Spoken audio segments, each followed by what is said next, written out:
the Bollweg. How's it, everyone? You are out with the Bollweg, and we are doing the basics behind figure drawing. Alright, before we're going to say any more, let's get started. Okay, so the first thing I always want to do when starting with my figure drawings, personally, is to start with the head. The reason for this is I find the head is the basis for most of my measurements.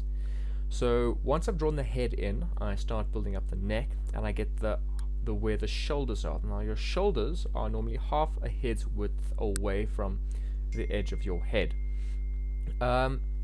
Once I have calculated the size of the head, I can calculate the size of the torso.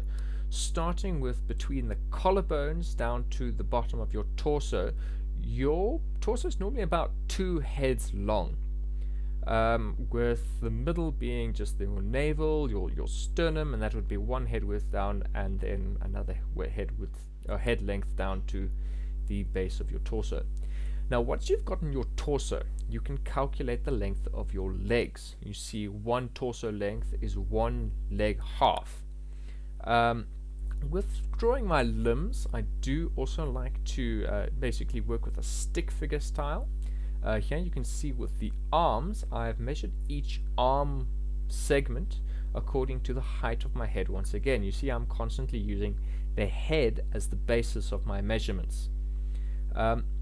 Once you've drawn that basic stick figure limb, you can start building the flesh and the muscle around it.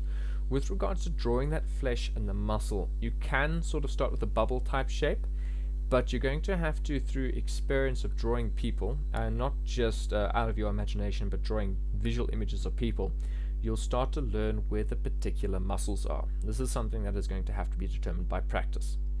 So here you see me filling in the base of the legs and some of the finer details. Now once again, legs are deceivingly long. They're 2 torso lengths. A lot of people don't realize how long their legs are and how small their heads are. With regards to drawing the hands and the feet, with this video I've just done them as simple block type aspects. I'm not going to be focusing on the details of drawing hands and feet. That'll have to be for another video.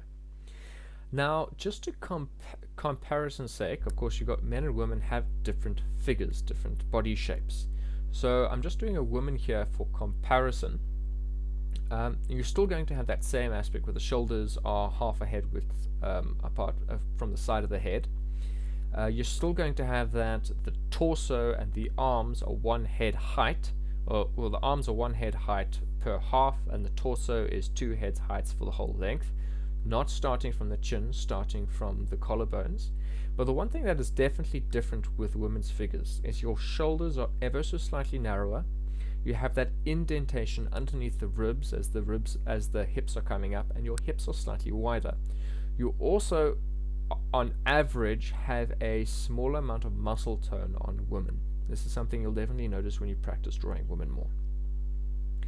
And then for the most part, the legs are pretty much exactly the same, with sometimes you'll find with your women, in proportion to their bodies, their heads might be a little bit larger, but that's more based on an individual person. So now drawing in the feet and the hands and the arms and the legs, and you can see that distinct male and female figure. Now, the next thing I want to focus on is the difference that a head size can make to your drawing. So just for argument's sake, I'm going to be drawing on the woman a much larger head, and on the man I'm going to be drawing a much smaller head. Now, of course, people's figures vary massively so. So the original drawing that I've shown you is an average. This adaptation I'm showing you now is what happens when you play around with head size. And there you can actually see the size of one's head has a large impact on the size of their body, or their height overall. For this next adaptation to the figure I'm going to be showing you, I'm going to be explaining how, or just briefly going through how changing muscle mass and weight is done to your particular characters. Now with regards, there's a difference between putting on bulk from muscle and putting on bulk from fat. Muscle tends to be a little sharper, a little bit more refined. You can see those sharp lines to it, whereas fat is, well, bulbous. It's bulkier. Now also your men and women will put weight on in slightly different places. With your men you have that development of man boobs, the slightly saggier arms, the slightly saggier legs, and of course that lower stomach bulge. With women, it's ever so slightly different. Their breasts will be a little bit larger and hang a little bit lower.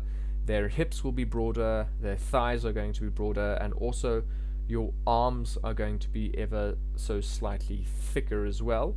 Note, in this example between the man and the woman, I'm showing the man's arms are somewhat more muscular, and I'm showing the woman's arms is somewhat more fatter. This is just to show an example between the putting on of muscle and the putting on of fat. You can see in the line work I've done, it's ever so slightly different.